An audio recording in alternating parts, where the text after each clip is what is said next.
যেটা নিয়ে জান্নাতে যেতে চান তার নাম ঈমান। ঈমানও ভেঙে যায় 10টা কারণে। কয় কারণে? এই 10 কারণের একটা কারণও যদি আপনার ভেতরে পাওয়া যায় তাহলে আপনার ঈমান আর ঈমান নেই, আপনি বেঈমান। এ পর্যন্ত বুঝেছেন কিনা বলেন? ওযু করলে ভেঙে যায় ওযু, নামাজ পড়লে ভেঙে যায় নামাজ। ঈমান আনলে ঈমান ভাঙে না, একবার অমর হয়ে থাকে। কয় কারণে ভাঙে ঈমান? বলেন বলেন। আর ঈমান যদি ভেঙে যায় ওটা ভেঙে যাওয়া ওযুর মতো না, ভেঙে যাওয়া নামাজের মতো। নামাজ ভেঙে গেলে ওই নামাজ যেমন নামাজ থাকছে না, ওযু ভেঙে গেলে যেমন ওই ওযু আর ওযু থাকে না, ঈমান ভেঙে গেলে আর ঈমান থাকে না। আপনি বিশ্বাস করতে পারেন আপনি বেঈমান। তাহলে বলেন না আসমান জমিন আল্লাহ বানিয়েছেন, বিশ্বাস করি। এই বিশ্বাস আবু জাহেল করছে। ওয়ালা ইন সাআলতাহুম মান খালাকাস সামাওয়াতি ওয়াল আরদা লা ইয়াকুলুন্না আল্লাহ। হে নবী, ওদেরকে যদি আপনি জিজ্ঞাসা করেন আসমান আর জমিন কে বানিয়েছে, ওরা গ্যারান্টি দিয়ে বলবে আল্লাহ বানিয়েছে। কে বানিয়েছে? আল্লাহ। আসমান জমিন আল্লাহ বানিয়েছে কথা বিশ্বাস করলে যদি ইমানদার হওয়া যায়, তা আবু জাহেল ইমানদার না।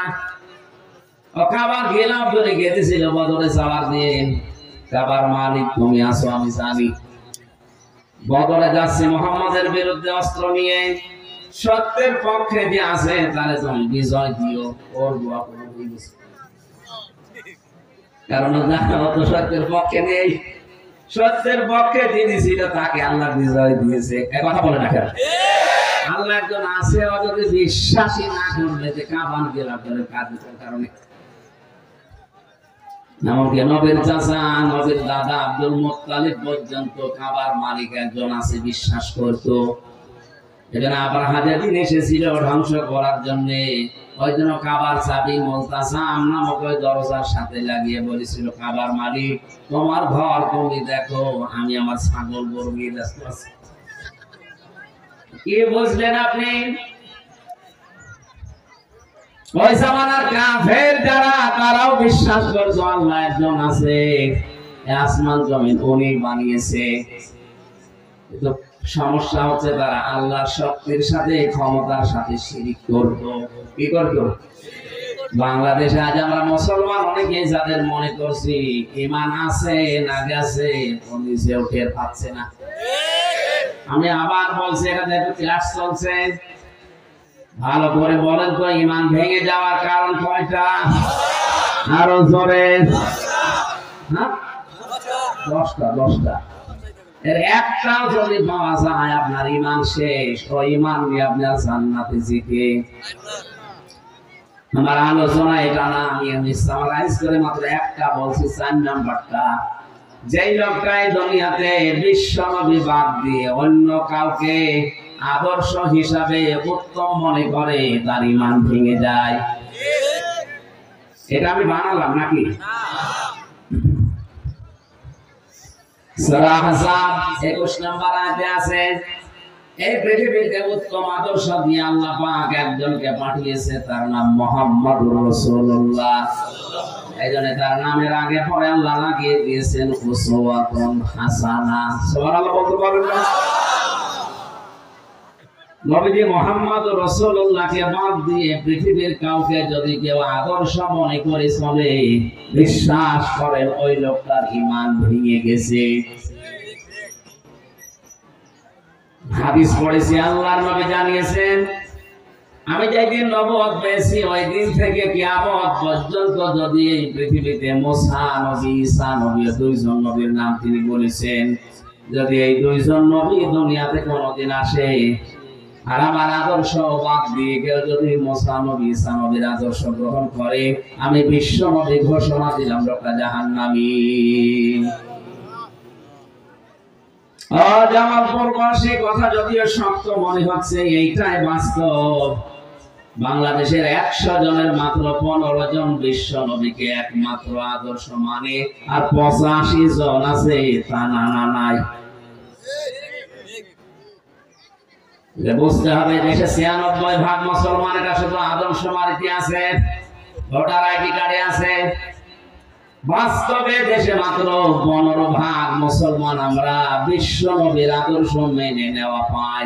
85 জন এই দেশে এখন খেয়াল অনুযায়ী মুসলমানই না। ঈমান না থাকলেও মুসলমান কিসের? আল্লাহ আমাদেরকে বোঝার তৌফিক দাও, আমাদের ঈমানটা যেন ভেঙে নষ্ট হয়ে না যায়, বলেন আমিন। 6666টা আয়াত আল্লাহ কোরআনে দিয়েছেন, মাত্র একটা আয়াত পড়েছি সূরা বাকারার 201 নম্বর আয়াত। এখানে যারা আছে ছোট বড় নারী পুরুষ সবাই জানি আয়াত প্রায় মুখস্থ আছে। কাবা শরীফে যাওয়ার পরে দেখে রুকনে ইয়ামিনী থেকে হজরে আসওয়াদ এই জায়গাটা পার হতে লক্ষ লক্ষ হাজি, শুধু বাংলাদেশের হাজি না, তামাম দুনিয়ার যত দেশ থেকে হজ করতে এসেছে এই আয়াতটা পড়ছে।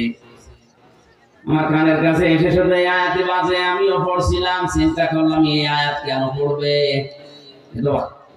সারা জীবনই পড়ে আসছি। কি আছে এর ভেতরে? গুরুত্বপূর্ণ জায়গায় পড়া লাগে, যেখানে দোয়া কবুল হয়। রুকনে ইয়ামিনী থেকে হজরে আসওয়াদ এই জায়গাটা দোয়া কবুল হওয়ার একটা জায়গা। আয়াতটা কেন পড়ে কেন পড়ে কেন পড়ে?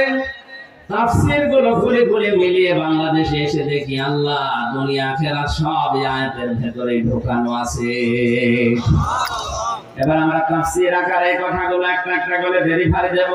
আল্লাহ যেন আমাদেরকে কোরআনের এই আয়াত থেকে যে বিষয়টা দিতে চান ওটা নেওয়ার তৌফিক দেন।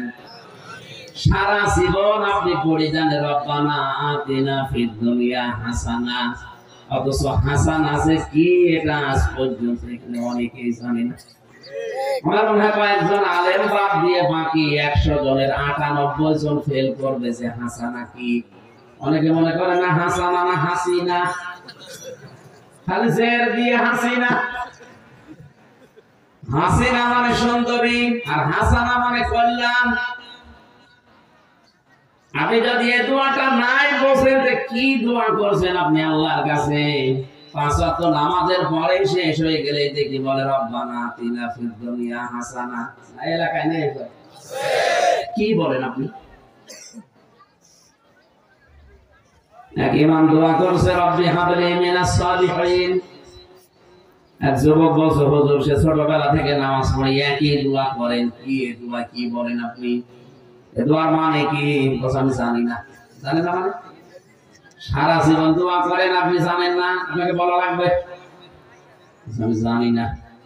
এক আলেমের কাছে গিয়ে বলে আমাদের ইমাম শুধু এই দোয়া পড়ে, এই দোয়ার মানে কি? আলেম বলছে এটা শুধু দোয়া না, এটা কোরআনের আয়াত। এর অর্থ হচ্ছে আল্লাহ তুমি আমাকে একটা নেককার সন্তান দান করো। যুবক মনে করছে আমাদের ইমামের মনে হয় ছেলে মেয়ে হয় না, বাড়ি নোয়াখালী।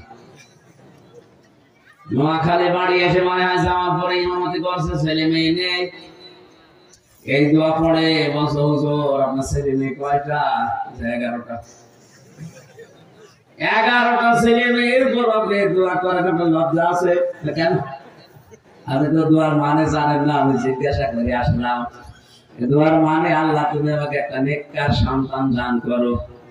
আপনার 11টা হয়ে গেছে, এরপরও দোয়া করেন, আপনি কি দেশ ভরে ফেলাবেন? ইমাম সাহেব বলছে বাবা জিয়া দোয়ার মানে এই, আমি যদি আগে জানতাম তো 10 বছর আগে দোয়া বাদ দিতাম। আমি তো জানি না, আমি পড়িয়ে যাই, আল্লাহ দিয়ে যায়। তারপরে সেই ছোটবেলা থেকে রব্বানা আতিনা ফিদ দুনিয়া হাসানা পড়ছে, কি বলেছেন একদিনও ভাবেননি, আজকে ভাববেন।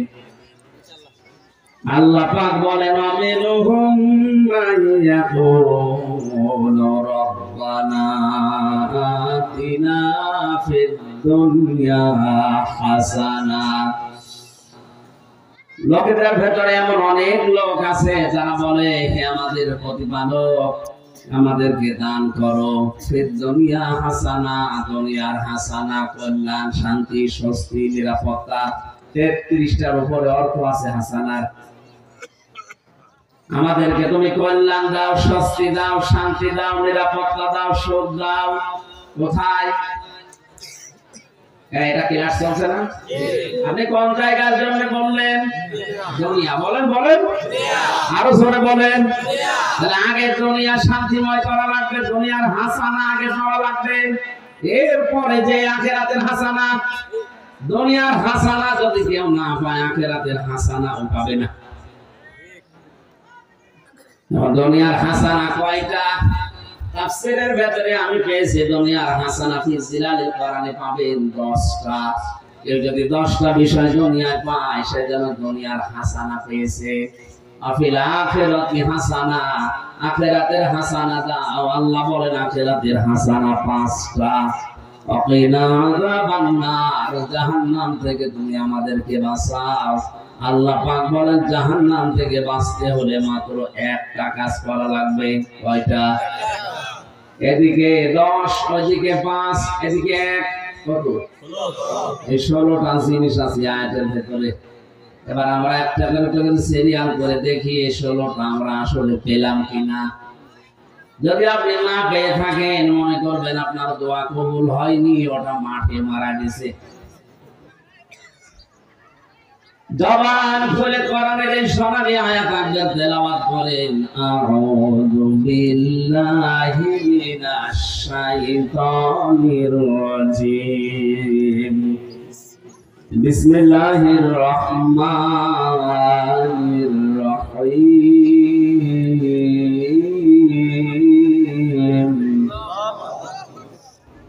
ومنهم من يقول ربنا آتنا في الدنيا حسنة وفي الآخرة حسنة وقنا عذاب النار।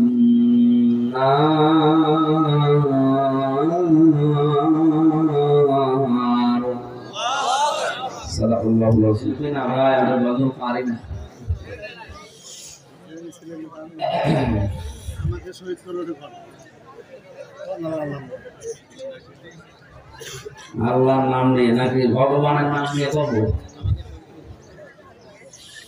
আমাকে শহীদ করো সেই মিছিলে, শামিল করে নিও। যে মিছিলের নেতা আমির হামজা,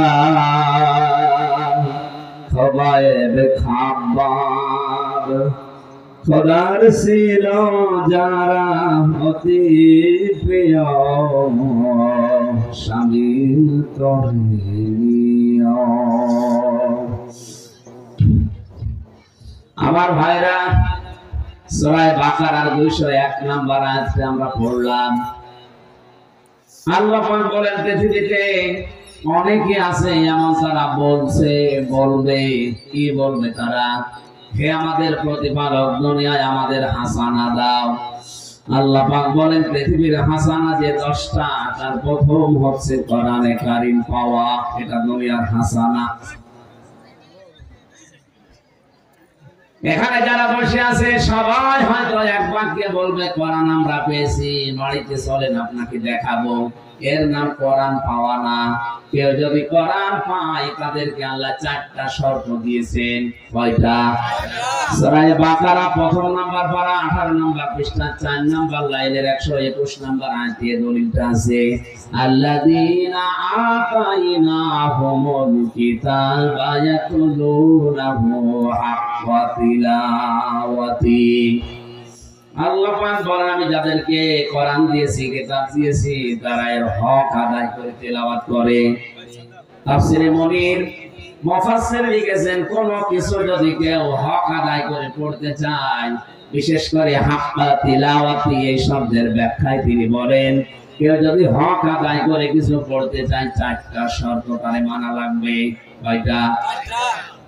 আপনি যে দুনিয়ার হাসানা পেয়েছেন, মিলান তো। এই 4টা হক আদায় করে যদি আপনি পড়তে পারেন, বুঝবেন আপনি কোরআন পেয়েছেন। দুনিয়ার 1 নাম্বার হাসানা আপনি পেলেন। 1 নম্বরে শর্ত হচ্ছে এটা শুদ্ধ করে পড়া লাগবে। বাংলাদেশের 100 জনের 95 জন কোরআন শরীফ শুদ্ধ পড়তে পারে না। এক কথা বলে না মানিয়ে বলছি এটা এটা জরিপ 100 জনের 95 জন শুদ্ধ করে পড়তে পারে না। সারা জীবন আপনি দোয়া করলেন রব্বানা আতিনা ফিদ দুনিয়া হাসানা, আপনার দোয়া কবুল হচ্ছে না। যদি হাসানা পেতে চান এই রমজানটা কাছে লাগান, শুদ্ধ করে কোরআন পড়বই, সিদ্ধান্ত নেন। এই পারবেন ইনশাআল্লাহ, আমি গ্যারান্টি দিয়ে যাচ্ছি যদি শুদ্ধ করে পড়তে পারেন। দ্বিতীয় শর্ত হচ্ছে এটা বুঝতে হবে পুরা রমজানে এক পারা করে হলো মাতৃভাষায় অর্থ পড়ে পড়ে পুরাটা শেষ করে একটু যদি আপনার আয়ত্ত হয়ে যায়। জেলখানায় 3টা বছর যেহেতু আমি একবারে ছিলাম, 150 বারে কোরআন পড়েছি আর 70 থেকে 75 বার বাংলা শেষ করেছি। আমার কাছে তো অনেক সহজ লাগে। আপনি একবারই এই রমজানে শেষ করে দেখেন, শিরিক বেদাত আপনাকে দিয়ে কেউ করাতে পারবে না। মক্কা মদিনায় শিরিক নেই, তার বাস্তব প্রমাণ হচ্ছে ওরা সন্তান জন্মের পরে কোরআন হাতে তুলে দেয়। আর আমাদের দেশে কোরআনে কারিম দেওয়ার সিস্টেম গুলো আমরা আরো আস্তে আস্তে হারিয়ে ফেলছি। শিক্ষা ব্যবস্থায় এমন এমন চ্যাপ্টার দেওয়া হচ্ছে, কোরআন শেখা তো দূরের কথা, এরা শরীর থেকে শরীফা হয়ে যাচ্ছে। বাংলার মুসলমানেরা এই চ্যাপ্টারটা যদি শুধু 7 এর ক্লাসে থেকে যেত কিছুই বলতাম না। কয়েকদিন পরে এই মানসিক বিকারগ্রস্ত লোকগুলো, অসুস্থ মানুষগুলো আন্দোলন করবে। ক্লাসের সিলেবাসে যখন আছে, এটা আমরা বাস্তব জীবনেও চাই। হাইকোর্টের মাধ্যমে কেস করে যখন বলবে আমি শরীফ নিয়ে, এখন আমি শরীফা, আমার হোস্টেলে সিট দেন, মহিলা হোস্টেলে। আরে ভাই, যে হোস্টেলে আপনার মেয়ে থাকে, আপনার বোন থাকে, আপনার ফুফু থাকে, এই কথা বলে না কেন? বেটা শরীফ ছিল, সকালে বিকালে শরীফা দাবি করি আপনার মেয়ের সাথে বোনের সাথে মহিলা হোস্টেলে থাকবে। যতই শরীফা হোক, মান কি বলেন? তখন আপনার মেয়ের সাথে আপনার বোনের সাথেও ঠিক থাকবে। সেদিন একজন জিজ্ঞাসা করছে, হুজুর যুবক যুবতী এক বেডে ঘুমানো জায়েজ আছে? জায়েজ আছে, কিন্তু ওরা ঘুমাবে, ওরা ঘুমাবে। আপনারা মাল তো শরীফ বিকালে শরীফা দাবি করে এখন যদি আপনার মেয়ের কাছে থাকে, বলেন তো 10 মাস পরে আপনার মেয়ে আসবে অবৈধ সন্তান পেটে নিয়ে, কিছু বলতে পারবেন না, কারণ এটা তো দেশের আইন হয়ে গেছে। বেশি কিছু বলতে যাবেন, আপনার নামে আবার মামলা হবে। আমার নামে ভুয়া মামলা দিয়ে 3 বছর যদি আটকিয়ে রাখতে পারে, আপনি রাষ্ট্রের বিরুদ্ধে চলে যাচ্ছেন, আপনার বিরুদ্ধে মামলা আসলটা দিয়ে 20 বছর চলে রেখেছেন। এই কারণে কথা বলা লাগছে, আগামীতে যেন দেশটা জারজ দিয়ে ভরে না যায়। সাথে মাতাল হলো কালে, ঠিক আছে, ওরা জানি যে অনেকেই বুঝবে না, কিন্তু আলেম যারা তারা তো বুঝে ফেলেছে এদের দুর্বিসন্ধি কি। 1 থেকে মাস্টার্স পর্যন্ত আপনি কোরআনে কারিমকে দেন সিলেবাসে, যদি শুধু শুদ্ধ করে পড়া আর বোঝার মতো সিস্টেম থাকে, দেশে ঘুষ চলবে না। আমি এই চোখে দেখেছি, শিক্ষক ওযু করছে, ছাত্র পানি পায়ে ঢেলে দিচ্ছে, কাদা লেগে আছে, কাদা সাফ করে দিচ্ছে। উস্তাদের 9 মাস বয়স, মাত্র 4.5-5 বছর বয়স, এতটুকু ছেলে। আমি এই চোখে এটাও দেখেছি, বিশ্ববিদ্যালয়ে ক্লাস চলছে, মাস্টার্সে ছাত্র জোকা দিয়ে পিটাচ্ছে শিক্ষককে, বলছে শালা করে মেরে। এটাও তো ছাত্র, ওইটাও ছাত্র। এটা কোরআনে স্পর্শ পেয়ে মানুষ হচ্ছে, আর ওটা মাস্টার্স করার পরে কোরআন পায়নি, ওটা জানোয়ার হয়ে গেছে। বাংলায় যারা দায়িত্বে আছেন, আগামী প্রজন্মকে যদি এখনো মানুষের মতো মানুষ করতে চান, কোরআনে কারিম দেন। রমজানের সিদ্ধান্ত নেন, সিলেবাসে 100 মার্কের কোরআন আমরা ঢোকাবো। এটা তো রাজনীতি।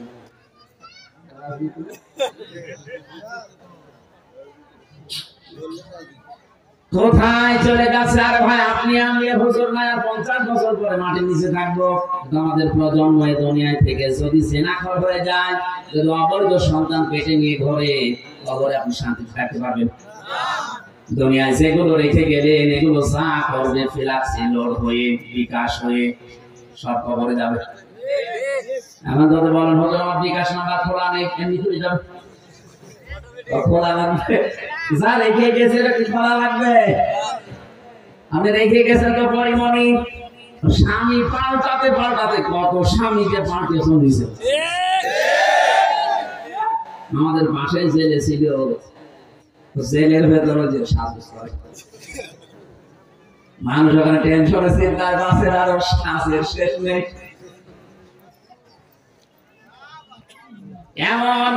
এমন ছেলে রেখে যাচ্ছেন, এমন বউ রেখে যাচ্ছেন, আপনি কবরে যাওয়ার পরে ওরা অবৈধ কাজ দুনিয়ায় করবে আর ওইটা সবগুলো সামারাইজ হয়ে আপনার কবরে যেতেই থাকবে। বলেন নাউজুবিল্লাহ। এখানে যে যত বড় দায়িত্বে আছেন তার কিন্তু কবরে সমস্যা বেশি হবে। আমি নাম নিলাম না, যারা বড় দায়িত্বে আছেন তারা এখনো নিজেকে কন্ট্রোল করেন। রাম বামদের পরামর্শে নিজের প্রজন্মকে যদি আপনি জাহান্নামে বানিয়ে ফেলেন, আমি নিচে নামলাম না, কিছু বলতে গেলে ওদের গায়ে ছাই লাগে, করবো কি? হুজুর আমার বিরুদ্ধে বলবেন না, আপনার বিরুদ্ধে বলবো, আপনার চিনি আমি। খুলনা এক মাহফিলে 19 সালে আমার বলছে হুজুর রাজনৈতিক কথা বলা যাবে না, স্বামী স্ত্রীর গন্ডগোল কেন হয় বলেন। ঠিক আছে বলছি। সূরা নিসার 34-35 নম্বর আয়াতের ব্যাখ্যা করলাম। এখন ওনার যে দিনের বেলায় বোর সাথে হাতাহাতি হয়েছে সেটা আমি জানি না। রাতের বেলা খাবার ওনার বাড়িতে গেছি, আমার সাথে কথা বলছে না, মুখ গোমরা করে আছে, কি ভাই কথা বলেন না। হুজুর আমার বোর সাথে আমার গন্ডগোল হয়েছে, আপনাকে বলে দিয়েছি কি বলেন? ওনাকে বলেনি না, আপনি যা বললেন সব আজকে আমার দিয়েছি, আমাকে বলে দিয়েছিল। বলেছে একজন কোরআনে কারিমে 1000 বছর আগে আল্লাহ নিজে বলেছেন যে এই কারণে গন্ডগোল হয় আর এটা মিটানোর পদ্ধতি এই। আপনি যদি ওই কাজ করেন আপনার গন্ডগোল তো হবেই। কথা বলে না কেন?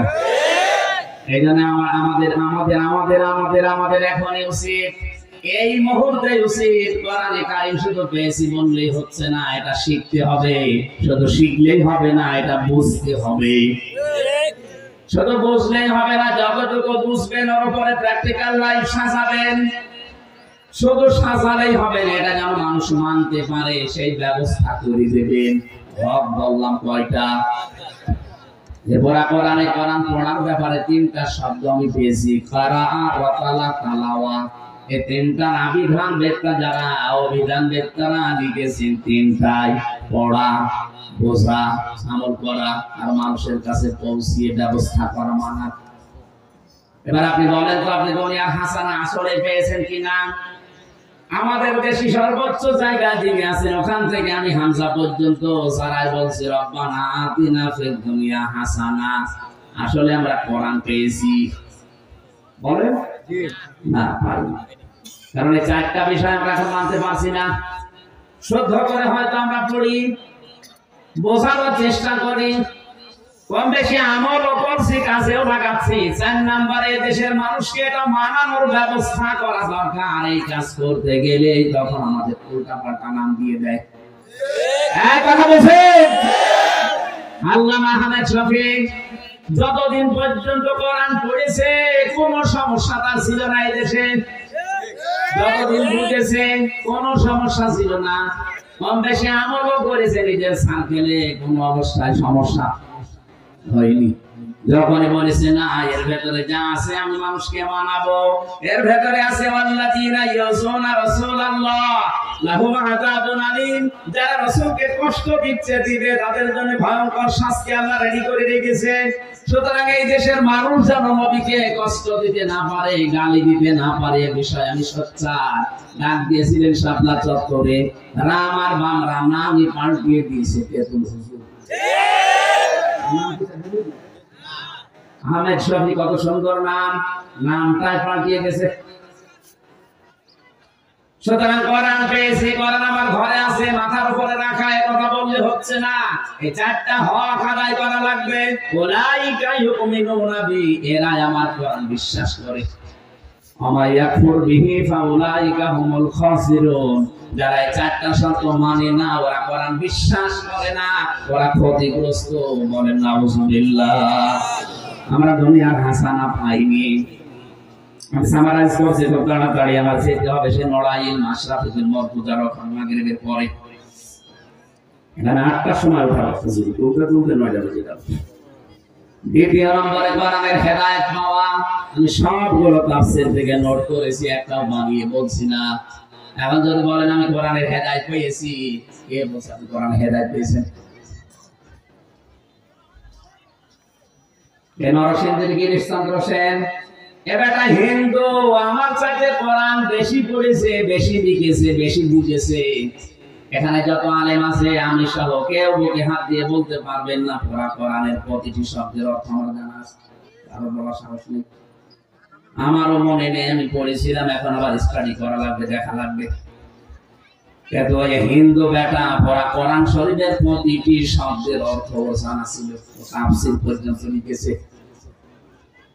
আপনি ভাবেন তো, আপনার চাইতে আমাদের চাইতে কোরআনও পড়েছে কত বেশি, বুঝেছে কত বেশি, লিখেছে কত বেশি, কোরআনের হেদায়েত পেয়েছে।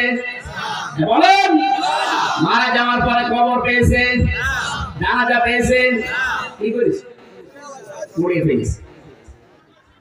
আপনি বলছেন আমি কোরআনের হেদায়েত পেয়েছি, তো কোরআনের হেদায়েত পাওয়ার জন্য যে 500 আয়াত থাকা দরকার আমাদের সমাজে একটাও নেই। কিভাবে পেলেন? এর ভেতরে 500 আয়াত আছে শরীয়তের বিধান, এগুলো সব বর্ডার। এই বাংলাদেশ পার হতে হলে ভারতের যতগুলো বর্ডার আছে, যে কোনো বর্ডার দিয়ে পার হতে হলে আপনাকে পাসপোর্ট দেখানো লাগবে। কথা বলেন না কেন? আল্লাহ পাক দুনিয়ায় বর্ডার দিয়েছেন 500। কত? তিলকা হুদুদুল্লাহ। এগুলো আল্লাহর হুদুদ, বর্ডার। এই বর্ডারগুলো যেন ক্রস না হয়। যে সমাজে বর্ডার ক্রস হয় না, ওইটাই হেদায়েতের সমাজ। আমাদের দেশে, আমাদের সমাজে সব বর্ডার ক্রস করে অলরেডি চলে গেছে আমরা আমেরিকায়। দেশটা এখন গেড়াকলে পড়ে আছে। এদিকে একদিকে আমেরিকা, আর একদিকে চীন আর রাশিয়া আর ভারত। আমরা মাঝখানে, এদিকে গেলেও মরব, ওদিকে গেলেও মরমাটা করবো। এখানে শুধু প্রধানমন্ত্রীর দোষ নয়, করবে কি? যেদিকে যাবে সেই দিকেই মায়ের খাওয়া লাগে। একটা গেড়া করে আমাদের ফেলে দিতেছে। এ কথা বলতে গেলে এটা আন্তর্জাতিক পর্যায়ে ষড়যন্ত্র হবে, আমি জানি। দুনিয়ার হাসানা আমরা আসলে পাইনি। 3 নম্বরে দুনিয়ার হাসানা, পরিশ্রম করতে পারা, শ্রম দেওয়া, এটা দুনিয়ার হাসানা। আজ হাজার হাজার মানুষের চিন্তা ভাবনা, কোনো কাজ করবো না, শুধু বসে বসে খাবো। কিসের দোয়া করেন আপনি? রব্বানা আতিনা ফিদ দুনিয়া হাসানা। পরিশ্রম করা, এটা দুনিয়ার হাসানা। দুনিয়ার কোন নবী বসে খায়নি, সব পরিশ্রম করে দিয়েছে। আদম নবী চাষ করে খেত, হযরত দাউদ নবী লোহা পিটিয়ে সোজা করে খেত, আমাদের নবী মুহাম্মদুর রাসূলুল্লাহ ব্যবসা করে খেত। 48,000 পীর এই বাংলাদেশে, একটারও কোনো কাজ নেই, শুধু বসে বসে। দেখুন, সরকারি চরিতে 48,000-এর উপরে পীর, আরে ময়মনসিংহ বিভাগে তো আরো বেশি। ঘরে ঘরে পীর। কোন কাজ আছে আপনি বলেন? অথচ নবীর হাদিস হচ্ছে আল কাসিম হাবিবুল্লাহ। আমার ভাইরা,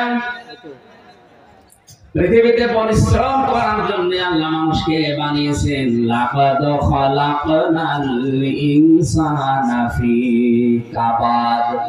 অবশ্যই আমি আল্লাহ মানুষ বানিয়েছি কঠোর পরিশ্রমের মাধ্যমে। একে পরিশ্রম করা লাগবে। এজন্য মসজিদে নামাজ শেষ হয়ে গেলে আর মসজিদে থাকাও ঠিক না।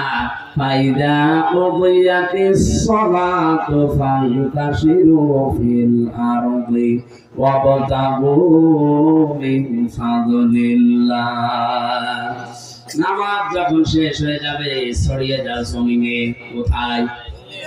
জমিনে ছড়িয়ে আপনি কি করবেন? ওয়াবতাগু মিন ফাদলিল্লাহ, আল্লাহর ফজল, আল্লাহর রিজিক অনুসরণ করেন, অন্বেষণ করেন। এখানে আমাদের উচিত হচ্ছে পরিশ্রম করা। আজ আমাদের দেশে 18 কোটি মানুষের হাত আছে, 36 কোটি। এগুলো যদি আমরা পরিশ্রমের হাত বানাতে পারি, পৃথিবীর কারো কাছে হাত পাতা লাগবে না। দুনিয়ার হাসানা আমরা আসলে বুঝি নাই। 4 নম্বরে দুনিয়ার হাসানা পৃথিবীর নিরাপত্তা তৈরি করা। আজ আছে নিরাপদ? চাচা এরশাদ বেশি থেকে বলেছিল যে দুনিয়াটা এমন হয়ে গেল, বাংলাদেশ বাইরে গেলে গুম হয়ে যায়, আর ঘরে থাকলে খুন হয়ে যায়। যুবতী মেয়ে কলেজে যাবে, বিশ্ববিদ্যালয়ে যাবে, মা চায় নামাজে বসে দোয়া করছে, আল্লাহ মেয়ে কি একা আসবে না জামাই নিয়ে আসবে? নিরাপত্তা নেই আজ আমাদের। 5 নম্বরে ধৈর্য ধারণ করা। 6 নম্বরে সন্তান যেন ভালো হয়, দুনিয়ার হাসানা এটা। ভালো সন্তান ওইটা যেটা ডাল খায়, বাবা খায়। গত কয়েকদিন আগে একটা ভিডিও ঘুরছে ইন্টারনেটে, দেখেছেন 4 জন ছেলে আর 2 জন মেয়ে। লোকটার স্ত্রী মারা গেছে প্রায় 15 বছর আগে। এই 6 ছেলে মেয়ে মিলে বাবার সম্পদ সব নিজেদের নামে লিখে নিয়ে বাবাকে রাস্তায় ছেড়ে দিয়েছে। বললেন কেন? এখানে বলার কি আছে? ওই লোকটার কি দোষ নেই?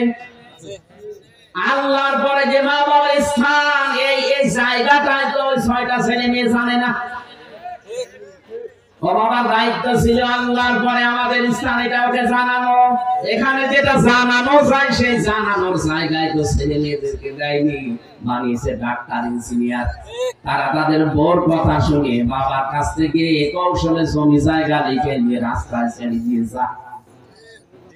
এখান থেকে আপনি শিক্ষা নিতে পারেন না, আপনার কপাল এটা হতে পারে।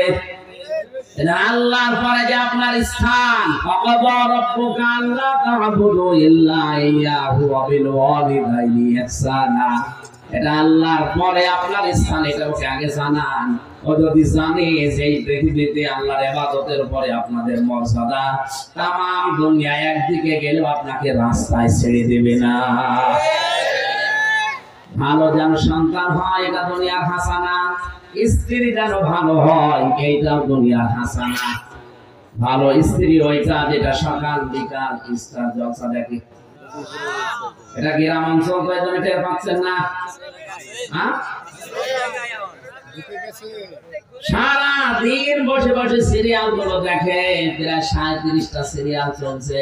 এগুলো দেখে আর নিজের জীবনের সাথে মিলায়। আমি হব কটকটি আর আমার মেয়ে হবে কিরণমালা। হচ্ছে তাই। স্ত্রী যেন ভালো হয়, এটা দুনিয়ার হাসানা। ভালো স্ত্রী ওইটা বিশ্বনবী যেটা পেয়েছিলেন হযরতে খাদিজা। গভীর রজনীতে দিনের কথা বলার পরে বাড়িতে যখন আসতেন, নবীজি বলেন, আমার খাদিজা বিছানায় বেড লাগিয়ে না ঘুমিয়ে দরজার সাথে হেলান দিয়ে ঘুমাতো। ডাক দিয়ে বললাম, তুমি ঘুমাও না কেন? হযরতে খাদিজা কুবরা বলেছেন, ইয়া রাসূলুল্লাহ, আপনি আমার স্বামী, দুনিয়ার শ্রেষ্ঠ মেহমান। আপনি বাইরে থাকেন দিনের কাছে, আমি 24 ঘন্টা আতঙ্কে থাকি, না জানি কখন আপনাকে কোন ক্ষতি করে ফেলে। আমার ঘুম লাগে, আমি যদি আরামের বিছানায় ঘুমিয়ে পড়ি, রাতের বেলায় এসে যদি বারবার ডাকাডাকি করেন, আমি উঠতে দেরি হয়ে গেলে আপনার কষ্ট হয়ে যাবে। রাতে ঘুম লাগলে আমি দরজার সাথে হেলান দিয়ে ঘুমিয়ে পড়ি, যেন দেরি না হয়। এরকম বউ এখন ঘরে ঘরে।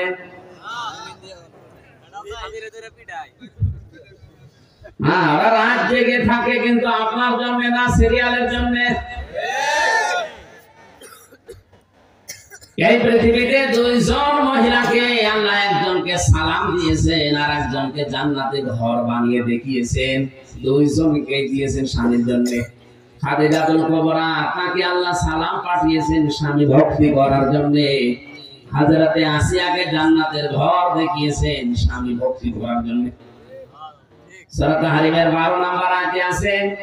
11 নম্বর আয়াতের শেষের দিকে আছে, তার হাতের ভেতরে ব্রেক লাগিয়ে, পায়ের ভেতরে ব্রেক লাগিয়ে মাথার উপরে গরম তেল দিয়েছে। তার স্বামী ফেরাউন হযরতে আসিয়া এক কঠিন অবস্থায় স্বামীর উপরে বরদোয়া দেননি, বলেছিলেন রব্বি নাজ্জিনি মিনাল কাওমিস সালিমিন। যে খালি টান দিয়ে রব্বি নাজ্জিনি, হে আমার রব তুমি আমাকে বাঁচাও এই জালেমদের কবল থেকে, আমার স্বামীর অত্যাচার থেকে আমাকে বাঁচাও, কিন্তু স্বামীর উপরে তুমি গজব দিও না। ও জামালপুরের মেয়েরা, এত বড় কঠিন যন্ত্রণাদায়ক মুহূর্তে স্বামীর জন্য তিনি বরদোয়া দেননি, আর আপনি একটা সাবান কম হলে বরদোয়া দেন মানুষ। নবীজি জাহান্নামে মহিলাদেরকে মেরাজের রাতে বেশি বেশি দেখেছেন দুইটা কারণে। এক নাম্বার কারণ ছিল তারা স্বামীর নাফরমানি করে। জিবরাইল বললেন এরা স্বামীর নাফরমানি করার কারণে জাহান্নামে বেশি। কি করে নাফরমানি করেছে? সারাটা জীবন এই লোকটা মাথার ঘাম পায়ে ফেলে আপনাকে খুশি রাখার জন্য, সুখ শান্তি দেওয়ার জন্য চেষ্টা চালায়। হঠাৎ একটা শাড়ি কম হয়ে গেলে বাবা মা তুলে আপনি গালি দেন, আর বলে ফেলে তোর ঘরে এসে আমি জীবনে কিছু পেলাম না। এটা হচ্ছে আপনার নামাজ রোজা ওই কালো বোরকা সব শেষ। এরকম বউ আছে, কার হাত তোলেন তো? না শরমে না, ভয় কারণ জানে যে এটা ভিডিও হচ্ছে। এখন যদি বাড়িছে ইউটিউবে দেখে যে হাত তুলেছে, খাবার বন্ধ হয়ে যেতে পারে। সম্মানিত মা বোনেরা, যাক আপনারা ভালো আছে, আমার মনে হয় এই আছে এলাকায় না করাই ভালো ছিল। স্ত্রী যেন ভালো হয়, এটা দুনিয়ার হাসানা। ভালো স্ত্রী ওইটা যার ভেতরে 4টা গুণ পাওয়া যায়। এক নম্বরে স্বামী বাড়িতে আসলে দুনিয়ার সব কাজ বাদ দিয়ে স্বামীকে খুশি করার চেষ্টা করে। স্বামী যদি বাড়িতে আসে মেয়েদের জন্য পারিবারিক সব কাজ বাদ, স্বামীর দিকে যদি কেউ তাকিয়ে তাকে খুশি করতে পারে, হাসি খুশি দিয়ে হোক, যেভাবে হোক, যদি কাজল কত দিয়া লাগে তা দেবেন। নিজের স্ত্রী কাজল কতলের সমস্যা আছে। 2 নম্বরে স্বামী যেটা পছন্দ করে ওইটা আপনাকে পছন্দ করা লাগবে যদি সাইজ হয়। স্বামী পছন্দ করে আপনি যত হাতা কাটা ব্লাউজ গায়ে দিয়ে থাকেন, কোনো অসুবিধা নেই। কি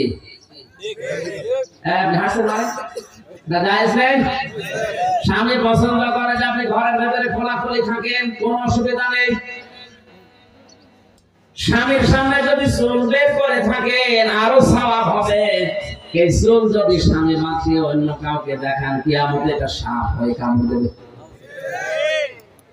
আল্লাহর নবী বলেন কে যদি স্বামীর দিকে তাকিয়ে হাসি দেয়,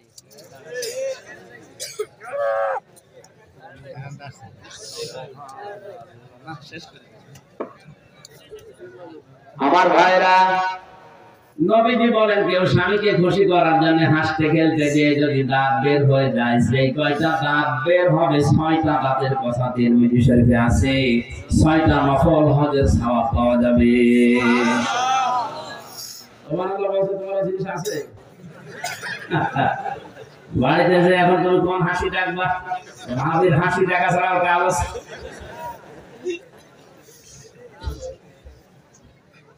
সুবহানাল্লাহ বলতে অত জোরে বলছি এই কারণে, কারণ বাড়ি যেয়ে দেখবে মনে করবে যে দাঁত দেখালেই সওয়াব, সব দাঁত বের করে পড়ে আছে। কি গো ওই হুজুর বলল যত দাঁত দেখাবো তত হজর সওয়াব হবে। 32টা দেখো।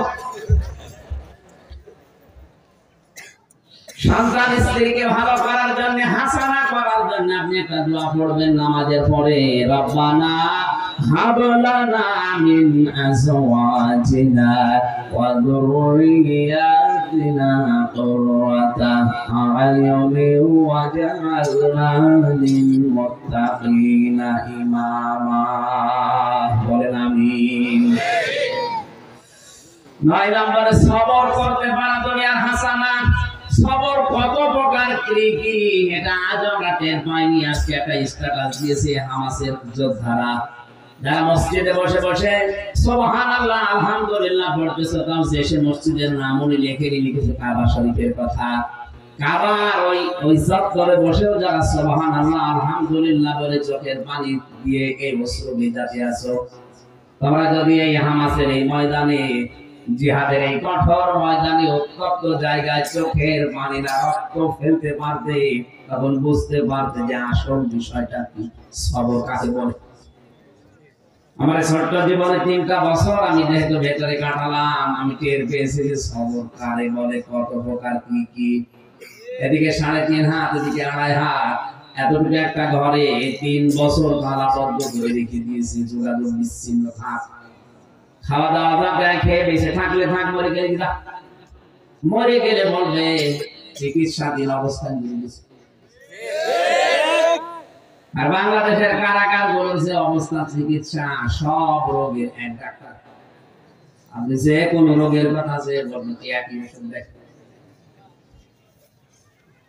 আমার মাথায় যে ছোট ছোট চুল এমনি না, 3 বছর ওখানে থাকার পরে এমন একটা রোগ হয়েছিল, যতবার ডাক্তারের কাছে নিয়ে তো যাই না। যদি আজকে বলি ডাক্তারের কাছে 3 মাস পরে ওদের নাকি স্মরণ হয়।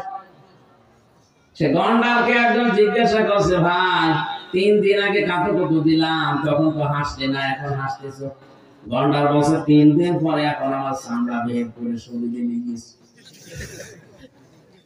ওখানে যারা আছে ওদেরকে যদি বলি আমি আর মামুনুল হক যে ডাক্তারখানায় যাব, আমাদের 2 জনের ব্যাপারে বলতো ঠিক আছে নিয়ে যাব, ও নিয়ে যেতে যেতে 3 মাস পর রোগ এমনি ভালো হয়ে যায়। এমন অবস্থা হয়েছিল, আমার নিজেরই ভয় লাগছিল বাইরে আসার পরে। এমন কি আমার মোবাইলে ক্লাস, আমার মা দেখে কান্নাকাটি করছে, কি অবস্থা। এই যে ভাইদের ওখানে মাথা চেয়েছিলাম ঢাকা আশুলিয়ায়, নাপিত পর্যন্ত ভয় পেয়েছে যে কি অবস্থা হয়ে গেছে। অথচ 3টা বছরে কোনো চিকিৎসা ওরা দেয়নি, যা বলি ওই একই বললে না পাখান না পাইতে সারে। আর কিছু জোর করে বলতে গেলে বলো হুজুর আমার গরম দেন কেন, আমি কি জানি কিছু, আমি তো এই রোগের ডাক্তার না। ডাক্তার আসলে সেটা আসে না, কম্পাউন্ডার আমারে দিয়ে চালা, আমি কি করবো, যা আসে সব একই রোগ দিয়ে চালা। এই কঠিন অবস্থাতে 3টা বছর কেটে গেলে এখনো সাইকেল হাদিস ইবনে সাইকেল হাদিস পড়ে আছে। এই লোকটার সাথে 3টা বছর থেকে আমি অনেক কিছু পেয়েছি, সবচাইতে বেশি পেয়েছি তার খেদমতটা। আমার মতো ছোট মানুষের জন্য নিজে রান্না করে খাওয়াতো। আল্লাহ পাক তার জীবনের ভালো কাজগুলো যেন কবুল করে।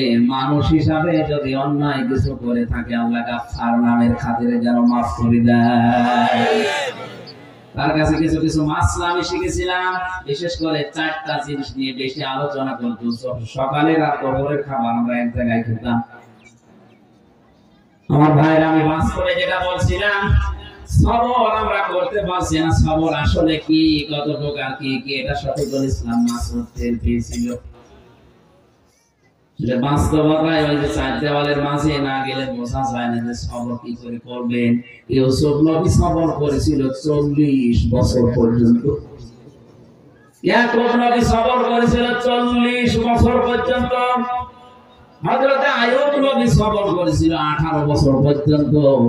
মুহাম্মদুর রাসূলুল্লাহ সবর করেছিল পুরা 63 বছর। আজ আমাদের সবর নেই কোন জায়গায়। সবর করতে পারা, ধৈর্য ধরতে পারা, এটা দুনিয়ার হাসানা। মা বোনদের ভেতরে ধৈর্যটা একেবারেই নেই বললে চলছে। ধৈর্য হারিয়ে ফেলেছে ওরা। ফাতেমাতুজ জোহরার মতো সংসারে আপনার অভাব আছে যে আপনি ধৈর্য হারিয়ে ফেলেন। 3 দিন উনি না খেয়েছিলেন, তারপর সুদের সাথে টাকা লাগাননি। আজ হাজারো মহিলা স্বামীকে দিয়ে এই ব্যবসা করাচ্ছে, সংসারে অভাবের দোহাই দিয়ে। 10 নম্বরে কোরআনের সমাজ তৈরি করতে পারা দুনিয়ার হাসানা আমরা পাইনি। আখিরাতের হাসানা যে 5টা, মরণ যেন ভালো হয়, এটা আখিরাতের হাসানা।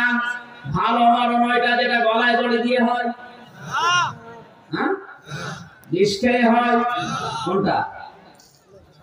শাহাদাতের মরণ।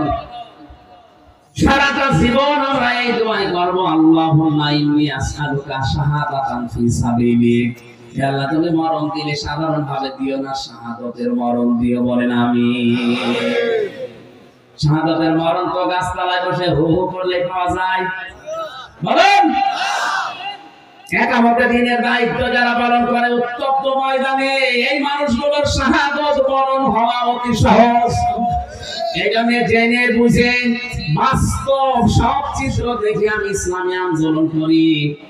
আমি একামতে দিনের দায়িত্ব পালন করার জন্য মরে প্রাণে চেষ্টা করি, কারণ জানি এখানে থাকলে শাহাদাতের মরণ হওয়া সহজ। এই লোকটা যদি এখন মারা যায়, ইমান নিয়ে মরে যাবে, কবরে যাবে, ঘুমিয়ে পড়বে, শেষ, আর কিছু নেই। শাহাদাতের মরণ যদি পায়, কিয়ামত পর্যন্ত চিন্তা থাকবে আল্লাহ নিজেও খাওয়াবে। এটা তো আমি বানালাম।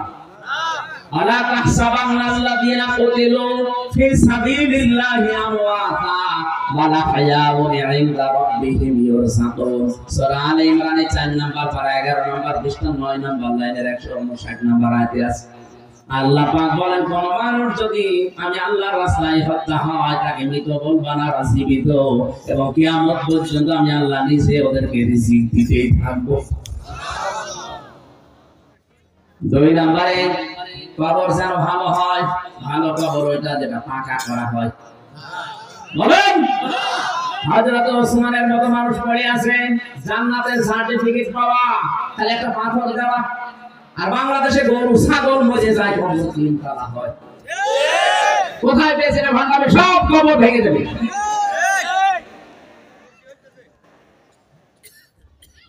তিন নম্বরে হাসর যেন ভালো হয়। ভালো হাসর হবে ওই লোকটার যার হাসর হবে ডিপ জলের সাথে, না মানে 4 নম্বরে হাউজে কাউসার যেন পাওয়া যায়। এক একটা শব্দের ভিতরে লক্ষ লক্ষ কথা আছে, আমি তাড়াতাড়ি সামারাইজ করে ফেলছি কারণ সময়ের দিকে তাকাচ্ছি। 5 নম্বরে ডান হাতে যেন আমলনামা পাওয়া যায়। যারা বাম হাতে আমলনামা পাবে, ফেরেশতা লোহার শিক গরম করে এই জায়গা দিয়ে ঢোকাবে, আর এই ফাঁকা জায়গাটা দিয়ে বাম হাত ঢুকিয়ে পেছন দিক থেকে বলবে, এবার আমলনামা দে। আর জহরির ব্যাখ্যা এইটাই আছে, যেন ডান হাতে আমলনামা পাওয়া যায়, এটা আখিরাতের হাসানা। ওয়া কিনা আযাবান নার, আল্লাহ জাহান্নাম থেকে বাঁচাও। আল্লাহ বলেন, জাহান্নাম থেকে বাঁচার উপায় একটা, দিন কায়েম করা লাগবে। আলা দুল্লুকুম আলা তিজারাতিন তুনজিকুম মিন আযাবিন আলীম, এমন একটা ব্যবসার কথা বলবো যেটা করলে জাহান্নামে যাওয়া লাগবে না। সে ব্যবসা হচ্ছে জান আর মাল দিয়ে আল্লাহর রাস্তায় জিহাদ করা। সুতরাং আল্লাহর এই জমিনে দিন কায়েমের জন্য যারা চেষ্টা করেন, সংগ্রাম করেন, প্রচেষ্টা চালিয়ে যান, আপনি আর যাই করেন আপনাকে আল্লাহ জাহান্নামে দেবেন, আপনি বিশ্বাস করতে পারেন। এই সবটা জিনিস আল্লাহ আমাদেরকে আয়াতে দিয়েছেন, বাস্তব জীবনে প্র্যাকটিক্যাল লাইফে আমরা যেন নিতে পারি, বলেন আমিন। পারিবারিক জীবনে যে সমস্যা চলছে, আজ আমাদের জেলখানার অধিকাংশ আসামি দেখলাম বউ মেরে ফেলেছে, আধা মারা করে ফেলেছে। এই পারিবারিক কলহর কারণে জেল খাটছে আজ 20 বছর 30 বছর। এদের ওখান থেকে কিছু টুকে টুকে রেখে বাইরে এসে পারিবারিক জীবনে দাম্পত্য কলহ এবং তার সমাধান একটা বই লিখেছি, 2টা আছে, এই গাড়িতে আছে। নিয়ে নিজের মেয়েকে, বউকে, বোনকে, ফুফুকে, মাকে পড়াবে, আর মেয়েরা নিয়ে স্বামীকে পড়াবে। পরকীয়া প্রেম যদি এলাকায় থাকে, নাকি এলাকায় তো চলে না, আস্তে আস্তে বন্ধ হবে আমি আশা করছি। ওখান থেকে নিয়ে যাবেন, যাওয়ার সময় আমার মাগরিব ধরা লাগে, সে লড়াই দিয়েছে। আমি দোয়া চাই, দোয়া করে আজকের মতো শেষ করছি। আগামীতে দিনের বেলা অনুষ্ঠান নেবে না, রাতে নেবে যদি হয়। দিনের বেলা আমার আলোচনা হয়, ক্যান্সার হয় বেশি। আল্লাহুম্মা আমিন। রব্বানা আতিনা ফিদ দুনিয়া হাসানা ওয়া ফিল আখিরাতি হাসানা ওয়া কিনা আযাবান নার।